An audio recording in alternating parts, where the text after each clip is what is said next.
Acta Diurna. Histórias que informam.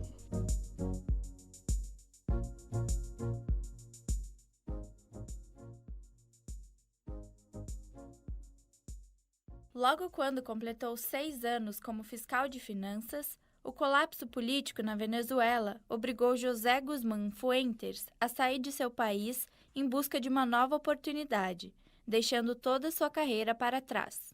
Na Venezuela agora, está acontecendo muitos problemas sociais e econômicos e isso está afetando muito a população. É por isso que tem muita gente, saindo da Venezuela procurando uma melhor qualidade de vida. É assim onde eu pensei assim, nossa, eu vou aproveitar que ainda estou com vontade, de conseguir uma coisa melhor para mim, para minha família. E pesquisei, Aí eu achei que aqui no Brasil, essa cidade de Curitiba tem muitas possibilidades. É por isso que estou aqui no Brasil. José atravessou a fronteira entre Venezuela e Brasil de ônibus e passou 5 meses em Boa Vista, trabalhando para conseguir comprar uma passagem para Curitiba. Formado em técnica de administração e informática, a oportunidade que encontrou lá foi de ajudante de cozinha.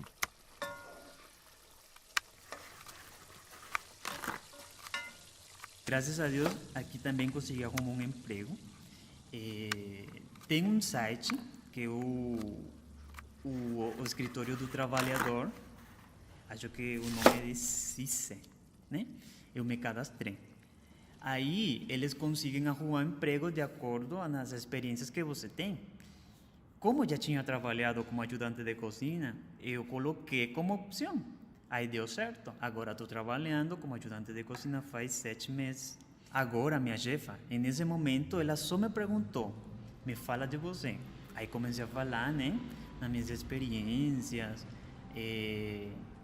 a situação que estava acontecendo lá. E ela me falou assim, então, eu acho que você é uma pessoa em quem eu posso confiar.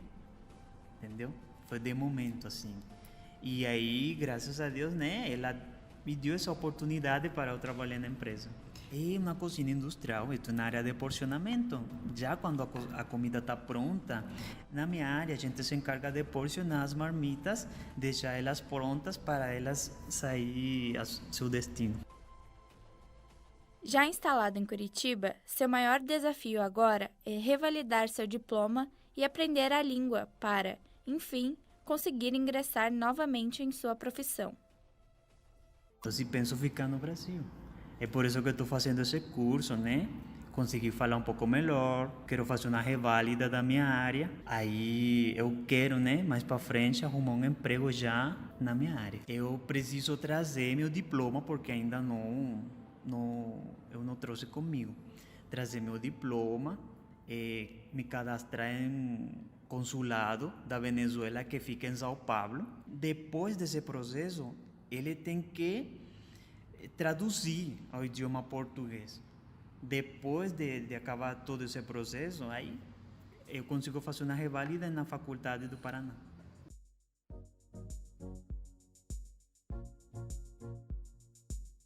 Acta Diurna. Histórias que informam.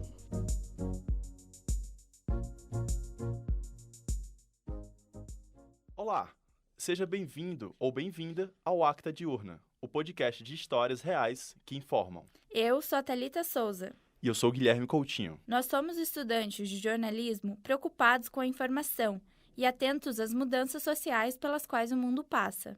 Juntamente com mais 3 colegas, criamos o Acta Diurna. Nele, produzimos conteúdo de impacto social global sobre causas sociais que afetam nosso dia a dia enquanto cidadãos. Aqui, vamos atrás de histórias reais que abrem margem para discussão sobre questões sociais muito importantes. Escolhemos, apuramos informação e repassamos tudo para você em episódios de 20 minutos. Você está ouvindo agora o 3º episódio da nossa série sobre refugiados. Nele, vamos discutir as oportunidades de trabalho que eles encontram aqui, no Brasil. Além deste, nós ainda vamos lançar mais um episódio dessa série. Em todos eles, trazemos especialistas e profissionais envolvidos no processo de refúgio, além de histórias impactantes para entender e poder discutir essa questão. Queremos convidar você também para dizer o que você acha sobre os temas que trazemos para a discussão. Então, siga o Acta Diurna no Facebook e procure por @podactadiurna no Instagram e no Twitter. Você também pode se tornar um assinante do nosso programa e receber conteúdo exclusivo. É só fazer parte do Acta Diurna Plus no Padrim. Logo que assinar, você já passa a fazer parte dos nossos grupos para assinantes no Facebook e Telegram. No Acta Diurna Plus, você tem acesso ao episódio da semana antes de todo mundo. E, além disso, recebe um podcast semanal. Também pode interagir diretamente com quem produz o programa, inclusive colaborando com a produção dos próximos episódios. E tudo isso por apenas R$ 9,90 por mês. Aproveite o precinho para apoiar todas as causas que tratamos aqui. O link de acesso ao nosso Padrim está na descrição do episódio e também em todas as nossas redes sociais. Mas, seja enquanto assinante ou não, é importante que você saiba que nosso principal objetivo é dar voz às histórias que contamos e às pessoas que apresentamos aqui. Lembre-se disso. Esse é o episódio de número 3 do Acta Diurna.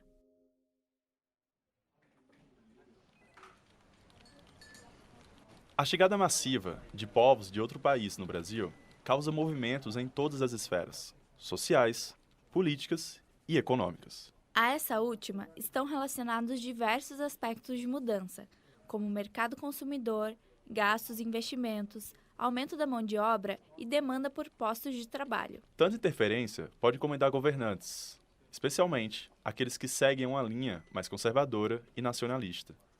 Mas, ao contrário do que se possa imaginar, imigrantes significam uma contribuição positiva para a economia. Um levantamento da consultoria internacional McKinsey demonstrou que 3,4% da população é constituída de imigrantes, mas eles representam 10% de todo o PIB mundial, ou seja, de toda a riqueza produzida no mundo. A matéria da BBC Brasil, na qual esse estudo foi publicado, demonstrou ainda que, no caso de refugiados, os gastos com auxílio investidos pelos governos podem reverter em benefícios, como a entrada e estabilização de população economicamente ativa. Esse modo de pensar é compartilhado por Beatriz Gardolinski, estudante universitária que leciona aulas voluntárias de educação financeira para imigrantes em um projeto desenvolvido em Roraima. O Brasil é um país de imigrante, então se a gente não tivesse imigrantes no mercado de trabalho lá em 1800, começo de 1900, a gente não teria o que a gente tem hoje, porque basicamente eles vieram nessa época para substituir a nossa mão de obra escrava. Então, se a gente não tivesse essa, vamos dizer, ajuda, entre aspas, dos migrantes, não teríamos o que a gente não teria indústria, a gente não teria as plantações de café, o que a gente teve, que foi um motor para o que é o Brasil hoje. Mas, e na perspectiva dos refugiados? Eles podem se sentir protegidos em deixar sua nação para procurar por trabalho em um país desconhecido? Aprovada em maio de 2017, a Lei de Imigração garante a refugiados e imigrantes os mesmos direitos trabalhistas que os brasileiros natos. Ou seja, segundo a lei, essas pessoas podem procurar por uma vaga no mercado de trabalho ou abrir seus próprios negócios de forma legal. É isso que afirma o advogado e auditor fiscal do trabalho, Lucas Reis da Silva.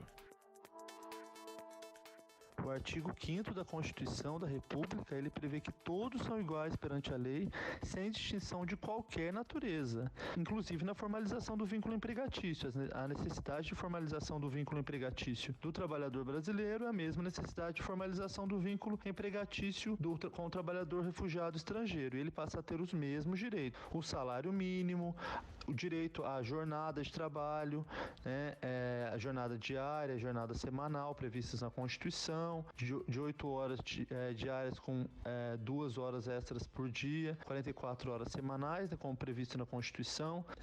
Tem direito ao salário mínimo, previsto em lei, tem direito a férias, ao 13º, ao descanso semanal remunerado, ao intervalo entre 1 hora e 2 a cada jornada de trabalho. E qual é o processo para que o estrangeiro se torne apto para ingressar no mercado de trabalho formal? Ele precisa de uma carteira de identidade do estrangeiro ou do protocolo dessa carteira emitido pela Polícia Federal. Precisa da notificação do reconhecimento da condição de refugiado pelo CONARE, também emitido pela Polícia Federal. E precisa do extrato da consulta dos dados de identificação emitido pelo Sistema Nacional de Registro de Estrangeiros, SINCRE, que ele também vai conseguir a partir de uma visita até a Polícia Federal. Então, primeiro ele vai até a Polícia Federal, organiza essa documentação, de posse dessa documentação, ele vai até uma unidade do Ministério da Economia, do antigo Ministério do Trabalho, ou seja, uma Superintendência Regional do Trabalho, uma agência, ou se não, uma gerência do trabalho, para poder proceder à emissão da carteira de trabalho. Em posse da carteira de trabalho, ele pode procurar o registro da carteira, ele pode procurar um emprego. Esse procedimento habilita o imigrante a se tornar colaborador de uma empresa ou abrir seu próprio negócio. Porém, segundo Lucas, ainda conta com obstáculos. Ele explica. Na minha opinião, o que pode melhorar é a burocracia com relação à emissão dessa documentação, por exemplo, pelo Ministério da Justiça. Para o estrangeiro que chega no Brasil refugiado numa situação complicada, numa situação vulnerável, a emissão de toda essa documentação, ela é muito desgastante, ele não sabe onde ir, ele não sabe o que procurar. Eu sugiro também que os estrangeiros sejam orientados a procurar as defensorias públicas dos seus estados, para que esses defensores, para que esse órgão possa prestar a eles um auxílio. Eu acho que a partir da defensoria pública isso possa caminhar melhor.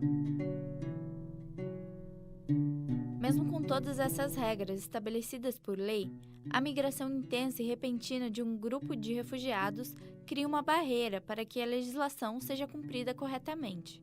Foi o que aconteceu com a chegada de venezuelanos aqui. Ao longo do ano passado, o número de pedidos de refúgio por venezuelanos chegou a 61 mil. Durante toda a movimentação migratória entre Venezuela e Brasil, também foi registrado o aumento na emissão de carteiras de trabalho brasileiras para pessoas de outras nacionalidades. Nos últimos 5 anos, foram emitidas aproximadamente 77 mil carteiras de trabalho para imigrantes. Praticamente metade delas, 36 mil, foram emitidas só no ano passado, e quase 70% dessas eram destinadas a venezuelanos. Esses dados são do relatório anual do Observatório das Migrações Internacionais, divulgado em agosto deste ano, pelo Ministério da Justiça e Segurança Pública. E a continuidade do processo de migração passou a modificar não só a necessidade de emprego, como também os perfis dos postos de trabalho. Só para ter uma ideia, nos primeiros 6 meses de 2019, a contratação de trabalhadores venezuelanos no mercado formal superou o total registrado durante todo o ano passado. Das vagas atualmente ocupadas por refugiados, 72% são destinadas a homens. Essa porcentagem é reflexo, de certa forma, das modalidades de trabalho exercidas, a maioria relacionadas a trabalhos braçais. A inserção laboral para essa população não é nada fácil. Obstáculos naturais como cultura diferente, novo idioma e revalidação de diplomas, como discutimos no episódio anterior, acabam dificultando a vida dessas pessoas no mercado de trabalho. Assim, criam-se empecilhos para admissão a cargos mais relacionados a atividades técnicas ou de maior nível intelectual. Essa foi uma das percepções de Beatriz durante seu trabalho voluntário.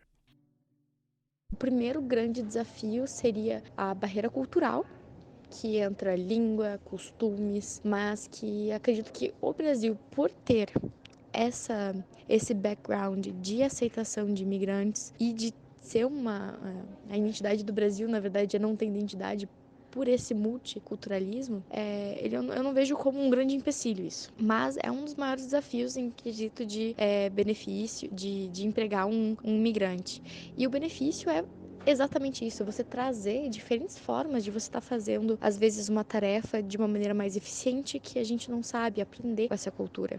Em maio deste ano, o nível de desempregados no Brasil, de acordo com o IBGE, era de 12%.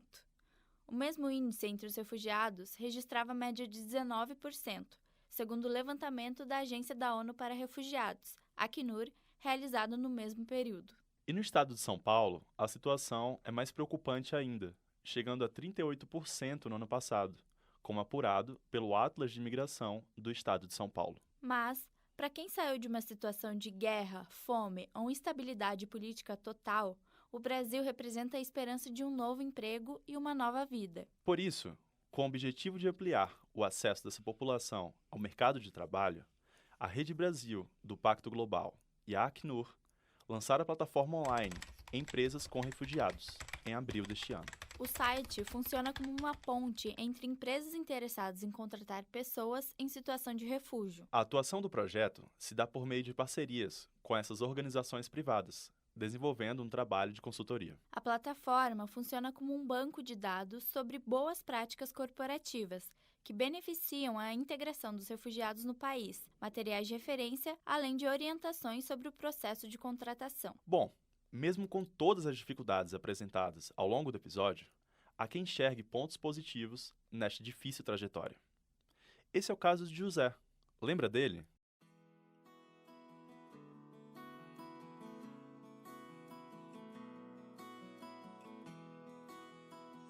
Muitos de meus colegas e amigos da Venezuela procuram outros países por la fala, entendeu?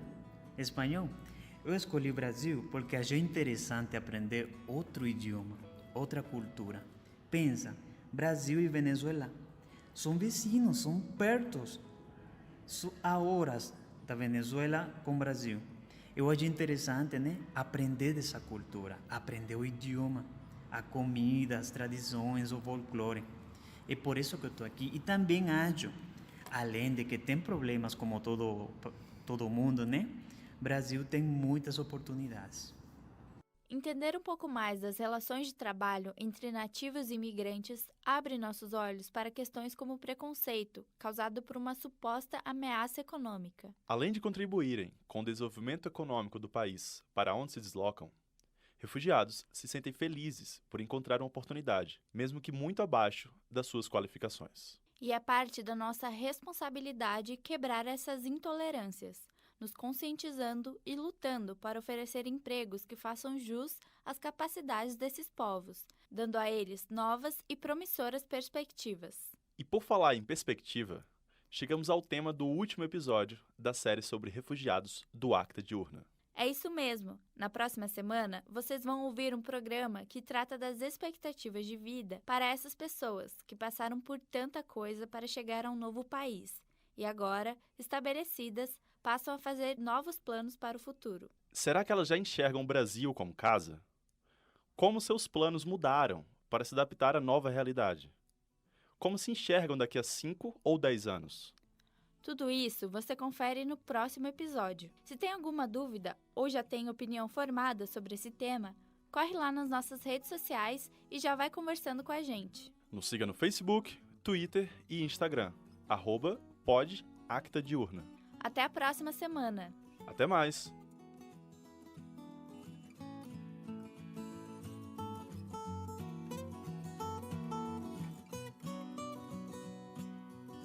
Esse podcast foi pautado e produzido por Heloísa Brunkel. Roteiro e apresentação de Thalita Souza e Guilherme Coutinho. Edição de Marçal Decast e divulgação de Vinícius Freitas. O Acta Diurna volta na próxima terça-feira, às 18 horas, no Spotify, Deezer, Google Podcasts, iTunes, SoundCloud e YouTube.